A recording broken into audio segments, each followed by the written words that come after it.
Welcome back from part 1 of chapter 4. If you've not watched part 1, then I recommend you do so you can fully understand the context and of the content of this video. Or better still, if you've skipped chapters 1 to 3, then start at the beginning. I've given the link for the first chapter below in the description. In part 1, we explored the only possible name interpretation on the bells of Holywood. An interpretation that considered all the nuances of the inscription rather than what had been previously offered. That is superficial observation and assumption. And because of it, corruption of the understanding of the bell's sponsor and the age of the bells. In this part 2, we look at the bell's sponsor, a uniquely titled knight in Scottish history and its noble and religious society. We will discover the bell's sponsor to be a 12th century knight, carrying a title that canons within the church held in European society in the 11th and 12th centuries. These canons were secular clerics charged with the protection of church property and personnel, and were termed militis, Latin for knights, soldiers, living alongside regular canons in fraternal commune. An example of such a fraternity were the Militis Sancti Sepulchri, the Knights of the Holy Sepulchre in Jerusalem. This fraternity was the forerunner of the church's monastic modelled military orders, including the Knights Templar. In the first part of the 12th century, many military-focused secular clerics migrated to these new orders. As you will discover, our man, the bell's sponsor, reaching manhood, found himself already existing within a Templar-inspired family, destined to serve as Templar master in Scotland at the bequest of his father.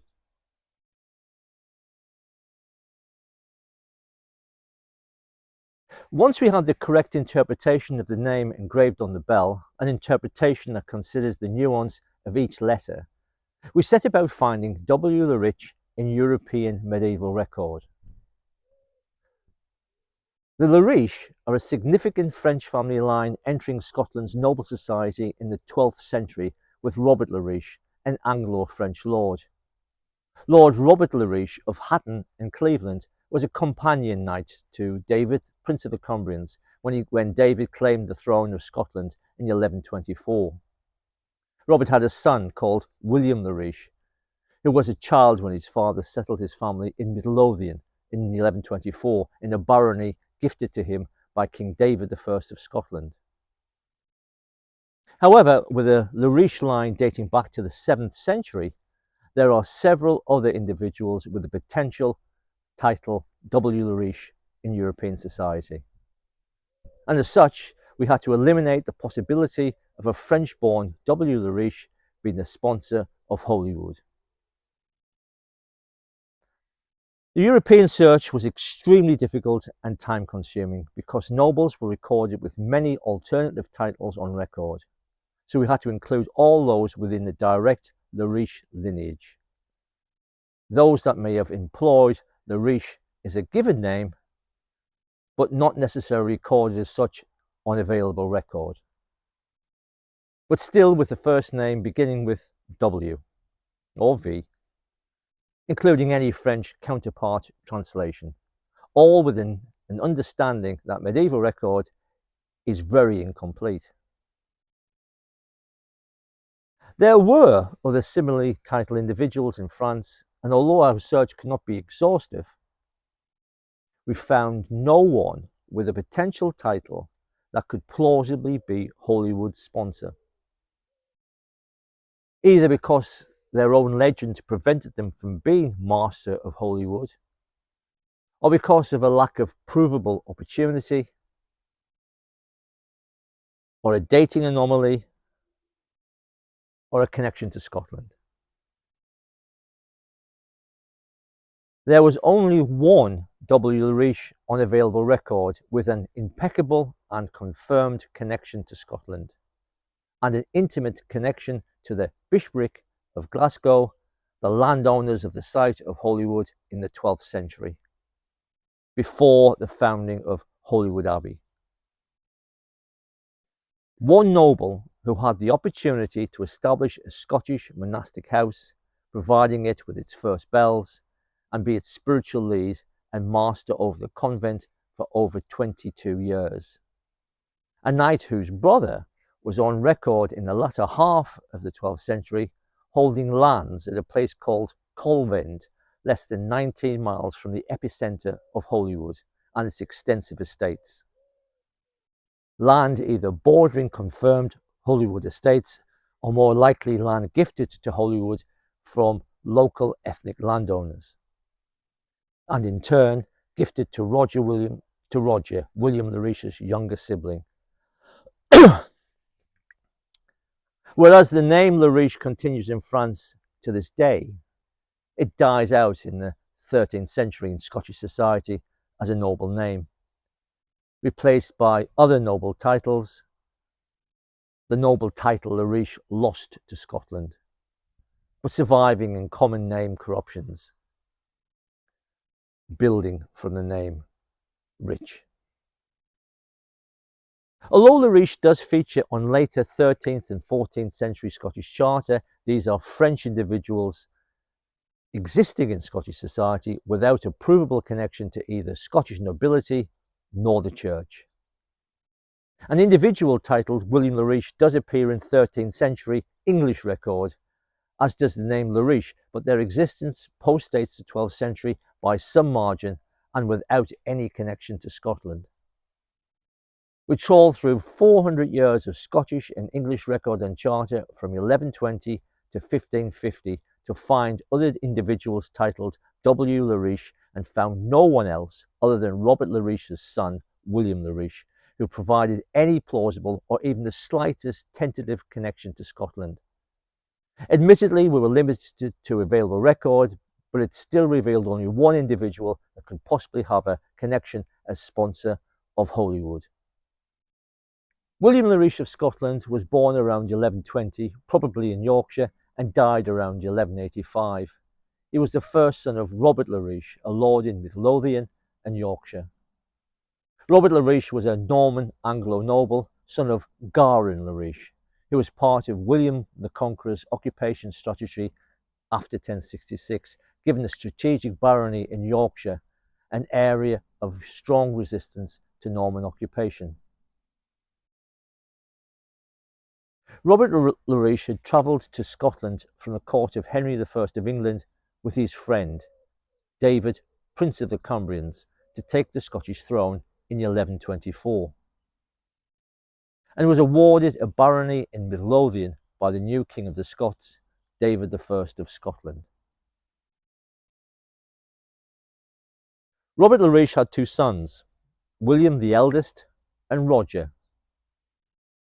William found himself without an inherited landed title when he came of age around 1135, because his father, Robert LeRiche, had relinquished his own Yorkshire titles to his brother, Stephen LeRiche, and passed over his barony in Midlothian, a gift from King David, to another holder sometime before he died around 1130.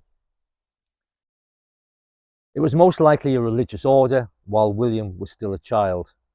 Robert LeRiche was known for his religious piety and charitable support for Holy Church, and therefore most likely entered holy orders before he died, gifting his lands and his barony to the religious order he entered. It was a very common route for aging nobles and knights to enter monastic life, although it appears he did so without gifting his sons any landed inheritance. But as we will see, there is a reason.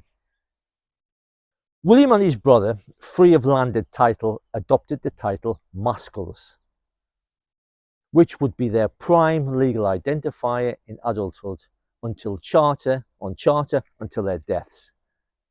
Information on Roger Masculus is scant, other than he features in several charters connected to William LeRiche.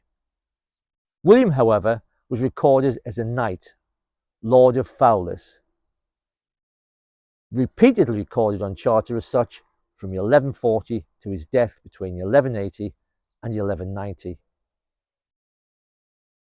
William is also recorded on legal charter in the 13th century after his death as a former knight. It is reported in the ancestral records of the Maule family, William's descendants, the barony of Fowlis was a gift to William by a grateful Scottish king, David I, for his courage shown at the Battle of the Standard in 1138. The Battle of the Standard was a part of the Scottish king's northern campaigns against the English, where William no doubt won his spurs as a young fledgling warrior. Fowlis would become William's only landed title, the benefit from which he supported his family, comprising of 2 confirmed daughters and possibly a third, no sons, and his youngest nephew, a cleric, son of Roger, William's brother. William also held lands and resources in Northumberland, but there is inference these lands may have more to do with inheritance from William's wife. William does not use his given name of LeRiche on legal charter, but the title Williamus Masculus of Fowlis. His title Masculus legally defines him as an ecclesiastic, a knight commissioned by the church to defend the church. It is a title carried by other senior secular clerics in the 11th and 12th centuries in England, Scotland and France, including Ansfrid Masculus, major domo to Odo de Bayeux, the great Norman warrior bishop, hero of the Battle of Hastings, and Osborne Masculus, chaplain to Henry I of England. Masculus is a title taken from Roman antiquity to describe someone with classical masculine attributes of virility, courage and strength. A title utilised by the Roman Church up to the 12th century to describe the worthy masculine characteristics of a wholly appointed knight cleric. In an era when Christian knights living outside the strict rules of religious monastic life, but still living within a religious rule, were appointed by the church for its protection, operating as brotherhoods of church-directed knights or clerics living outside the monastic aesthetic, but still often in brotherly commune. These knights, this secular clergy living outside strict monastic rule, were often heavily criticised by religious ascetics, such as Bernard de Clairvaux, one of the architects of the Templar order in the 12th century. He vociferously appealed to knights living amongst worldly influence to abandon their vanity, worldly ways and frippery, and enter a focused religious life, while still maintaining their swords in protection of the church, its property, its lands and holy places, and the safety of its pilgrims. We must talk more of the title Masculus, a Latin term describing the classical male virtues of the holder. The meaning of the title Masculus, carried by several religious clerics in the 11th and 12th centuries, is not something you will read about in history books or in history narrative, nor, surprisingly, in the million or so words published on medieval masculinity by academia. Regrettably, the consideration of the title carried by several medieval clerics has escaped academic consideration, or to be more accurate, escaped publication and academic acceptance. There is no guarantee the same observation we have made was not made by another scholar, but suppressed due to an academic philosophy of not challenging the existing narrative. We had encountered the traditional existing academic narrative concerning the meaning of masculus assigned as a title to individuals in the medieval age, in response to a request for academic interpretation of the title masculus used over and above a knight's noble title. We were countered with an obtuse academic interpretation of masculus as simply meaning male, an extremely unsympathetic interpretation from a modern viewpoint, short on empathy, failing to see the importance, nuance, significant meaning and dignity such a title would bring to the holder in both the classical and medieval period. To compound this lack of proper academic consideration of the meaning of the term masculus, we have a further corruption, this time an ill-formed Victorian notion drafted as the accepted understanding of the title masculus exclusively given to Scottish knights. A universally accepted academic premise that masculus is the Latinized interpretation of the title Mall, William LeRiche's ancestral regional title, the origins of his family line. However, this is another Victorian notion allowed to ridiculously corrupt historical understanding due to a failure of academic audit, test, or verification. It has resulted in academic-led projects such as the People of Medieval Scotland database to employ Mall as an accepted interpretation of masculus for every individual and in every case, regardless of any familial connection. The origins of this theory or Victorian notion, for a notion is all it was, centred on a regarded Victorian antiquarian who was cataloguing medieval charters held by Durham Cathedral. The antiquarian came upon a single charter citing William Masculus. The antiquarian reasoned William Masculus to be William de Mall, also known as William LeRiche, because his daughter Christiane de Mall was cited on the same charter. The antiquarian had already encountered several charters with different spelling of Mall, and reasoned this was just another scribe's corruption. He reasoned a scribe must have misheard William's name and transcribed Mall as male, Latinizing it to read masculus. It may have made sense to the antiquarian at the time, but in proper consideration of the evidence, it made absolutely no sense at all. Firstly, the charter concerning William LeRiche's land donations was written after William's death. If the antiquarian had consulted the Peerage of Scotland published at the time, he would have seen William and his brother Roger had been using masculus as a title exclusively, in William's case since 1140 until his death. Masculus was not a scribe's mistake, masculus was his title. Secondly, the seal on the charter the antiquarian was considering read Willimus Masculi. Again, there was no scribal mistake, only an antiquarian's misinterpretation. Regrettably, this led to over 100 years of collective error as scholars, academics, and amateur historians failed to see the obvious or deliberately ignored what was clearly incongruous. Unfortunately, William's record on charter showed no connection to Holywood or ever presented him with a legend of being in monastic life, never mind a spiritual leader in a religious order. However, for there were several charters concerning William, they present a very limited picture of his existence, outside bequests to family and a few minor land transactions. But they were always in confirmation of his title, William Masculus of Fowlis, a lord and a knight from 1140 to 1180. But we have his unique name on the Holywood bell, and on another engraving with a positive identification of his connection to the Holywood site as its religious master in 1154.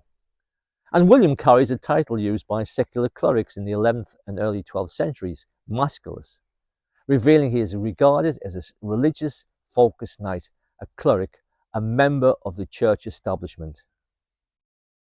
Masculus as a title is shared by 6 of the knights on 12th and early 13th century Scottish charter, including his brother and his firstborn nephew, indicating they were in the same religious brotherhood as well as being connected by family.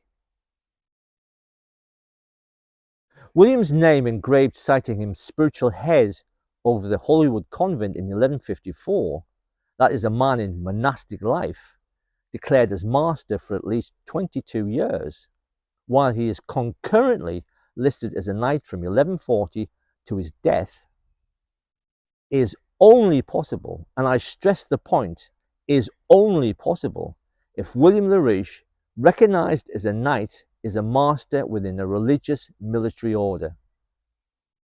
And so by default, Holywood and its bells are properties of that military order. I must point out, knights could become lay abbots of abbeys. It was a practice carried over from the 8th century, but much criticised in the 12th. The knight's title, abbot, however, was an award in name only. So a knight could benefit from an abbey's income in lieu of payment for protection for an abbey, or a lord, or a king's reward. These knights cum lay abbots are not regarded as spiritual leaders, certainly not regarded as spiritual father over a community of monks and sisters. The Holywood bell clearly defines William LeRiche as father and master, so he cannot be regarded as a lay abbot. Nor did Holywood exist in the early part of the 12th century as an abbey able to support a knight's income.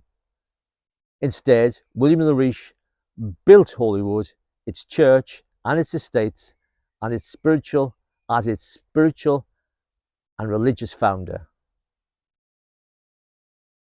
We consider why LeRiche was engraved on the bell instead of masculus, why William would appear as spiritual head of a monastic community, Holywood, represented not by his legal title masculus, but instead using his given name, LeRiche, as his official identifier over the convent.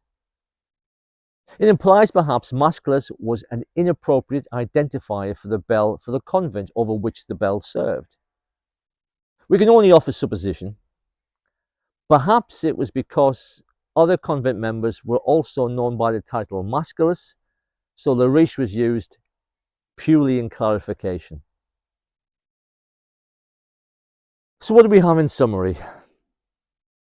The name on one bell, cast in the mid part of the 12th century, probably in the 1160s, is Williamus William LeRiche.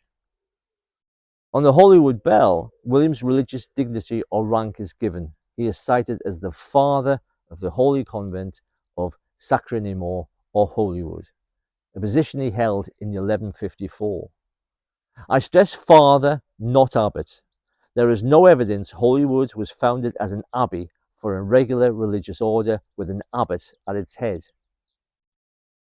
William LeRiche is the spiritual leader of the occupants of the convent, its brothers and sisters, all contained within a specific religious order, an order he's declared master of for at least 22 years when the bell was cast, while he's concurrently recorded as a knight. The other bell, also cast in the mid part of the 12th century, carries the initials VLR for Williamus William LeRiche and his personal armorial. William's armorial is depicted, which when coloured includes a gold chevron between 3 gold Latin crosses on a field of red. This bell was sidecast probably a decade or so before the other bell, and may have been hung in an original chapel in either an existing monastic establishment on site or a temporary building at the founding of the Holywood community under William LeRiche. The second bell, in a new improved design, which is much lighter, followed in the 1160s, joining the original bell in a newly built church. William LeRiche, carrying the title of a secular cleric masculus, entered religious life as soon as he came of age to become master of a religious military convent in Scotland sometime around 1140, cited as spiritual father over the community here in Holywood. Although William carried the title within a tradition of many secular clerics, he is not a secular cleric. He had already crossed the bridge from secular religious life into religious monastic life. In Scotland, in the mid part of the 12th century, only members of the Knights Templar and Knights of St. John, Hospitallers, can wear the helm of a knight and the robes of a monk at the same time. That is, a knight recognised as a holy warrior living in a monastic commune of brothers. William, remaining a knight, had embraced aspects of the monastic military ideal promoted by Bernard de Clairvaux, one of the architects of the Knights Templar, and carried a title that had already recognised Bernard de Clairvaux's drive for aesthetic, holy masculinity.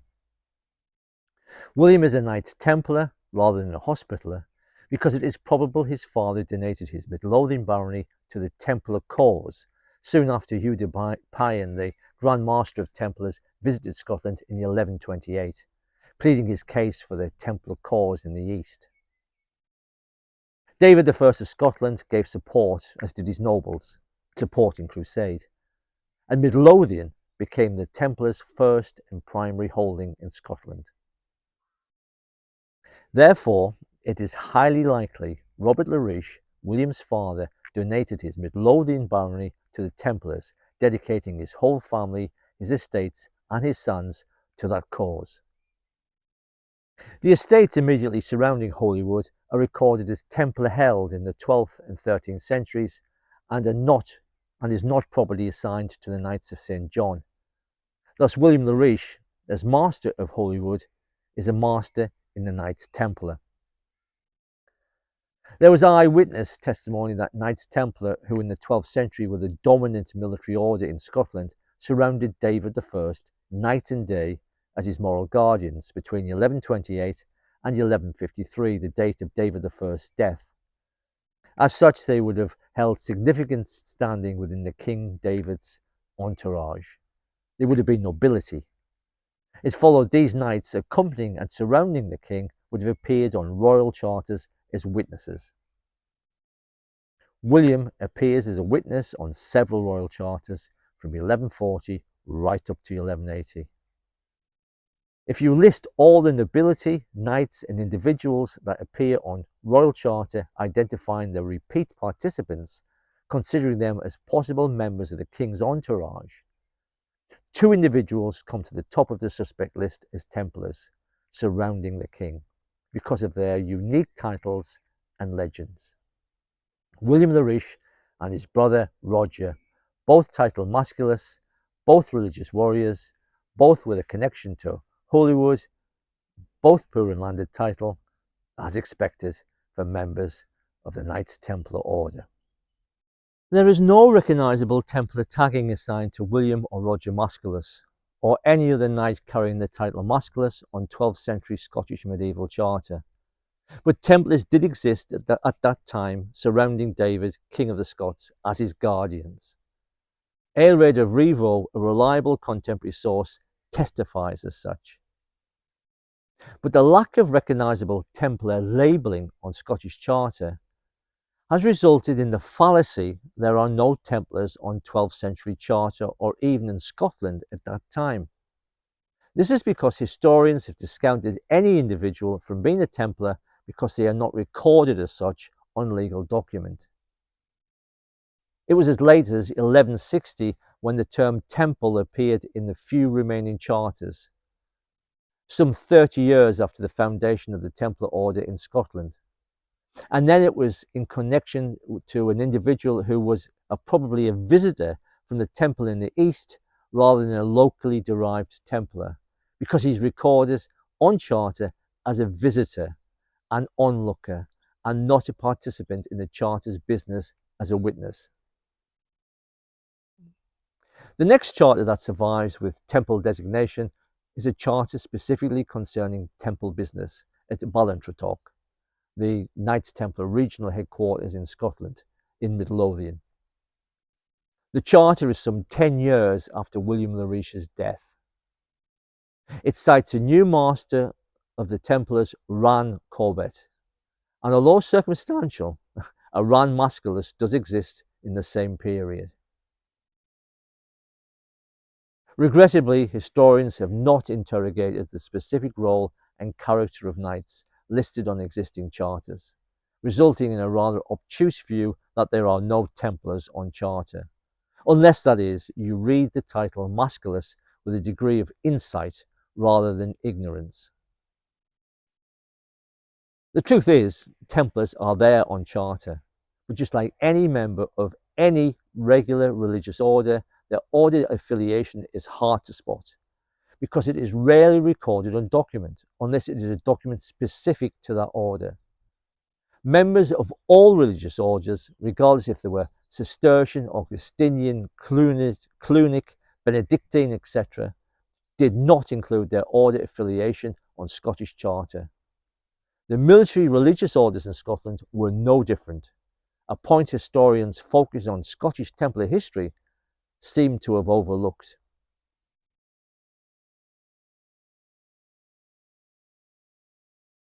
After an initial 18 months of study, with collaboration from international scholars and experts, and using both contemporary document and scholarly research, together with a further 18 months of review and additional consideration, we had reached what we regarded as an inarguable conclusion based on lines and lines of evidence, both material and circumstantial. And having absolutely discredited the Victorian 16th century dating hypothesis on the bells, the academic traditional view, we restored the original testimony on the bells that was presented in an 18th and 19th century highly regarded Scottish orders, and in the 1846 chronicle created by a local historian displayed in the regional museum. That Holywood was formerly a 12th century Knights Templar presbytery, and the Holywood church bells were remnants from that presbytery transferred to the new church in 1779. The conclusion to our study gave credence to the minister of Holywood, Bryce Johnston's 18th century report of a bell cast in the mid-part of the 12th century bearing the name LeRiche. However, the name for the minister transcribed from a second inscription in his possession, probably a seal, is not rich with a W, as it reports, but W. Rich. The 1154 date he offers does not represent the consecration date of the bell, however. Only William LeRiche's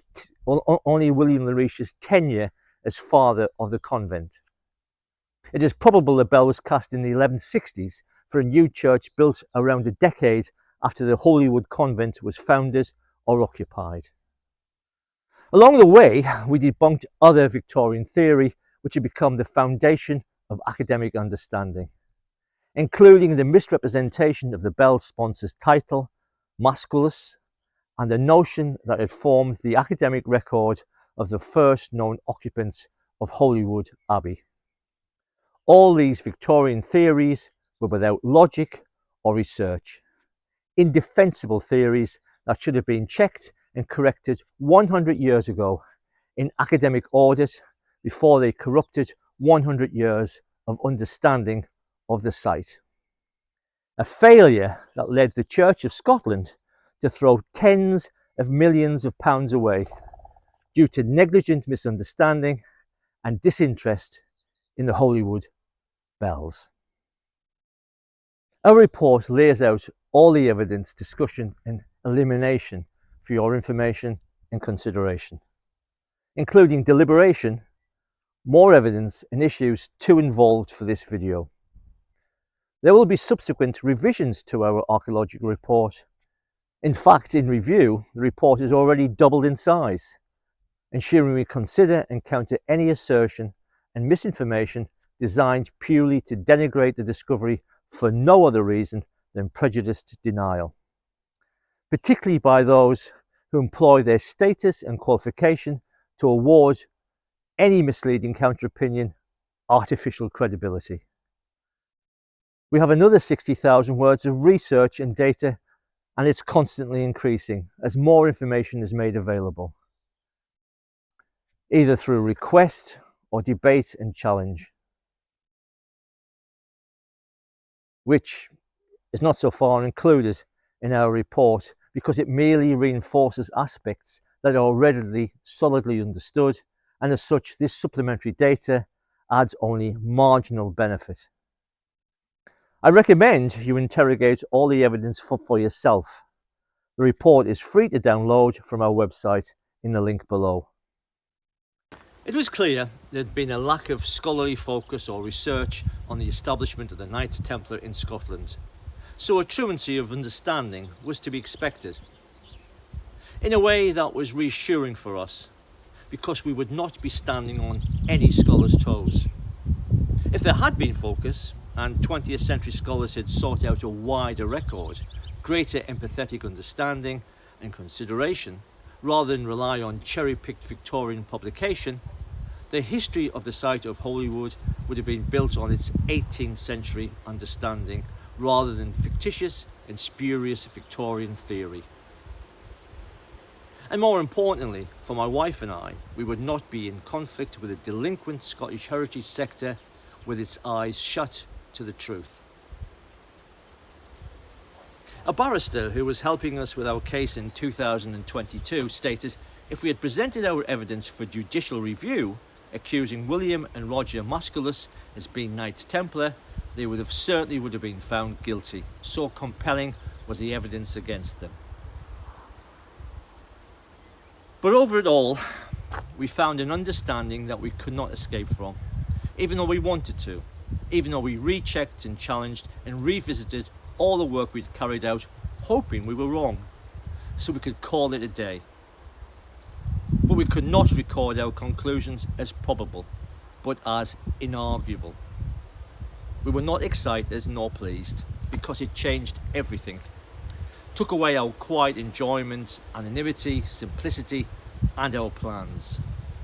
Yet discovery solved many of the problems we had exposed with the church, principally the catastrophic humidity problem and the costly archaeological remedy needed to resolve it. A constraint that prevented any kind of practical, habitable building refurbishment for any kind of manageable budget. The discovery would bring focus on the church and its archaeology and new owners keen to take the project on. And that was good news.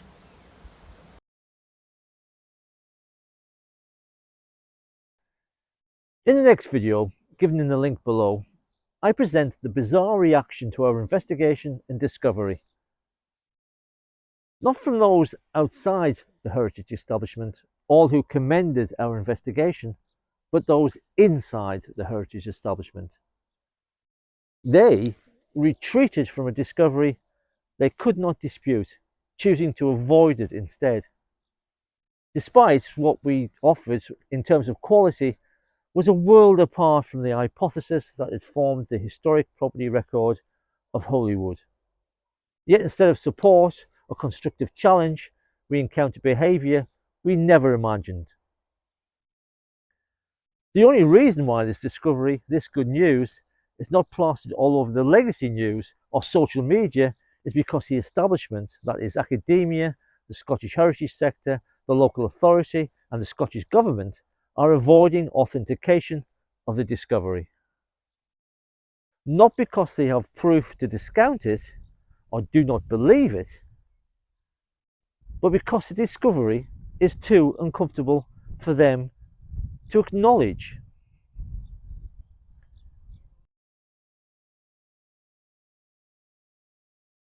Please like and share this video. We can only bring this momentous discovery into the public record by force of a people's crusade. Please subscribe to our channel.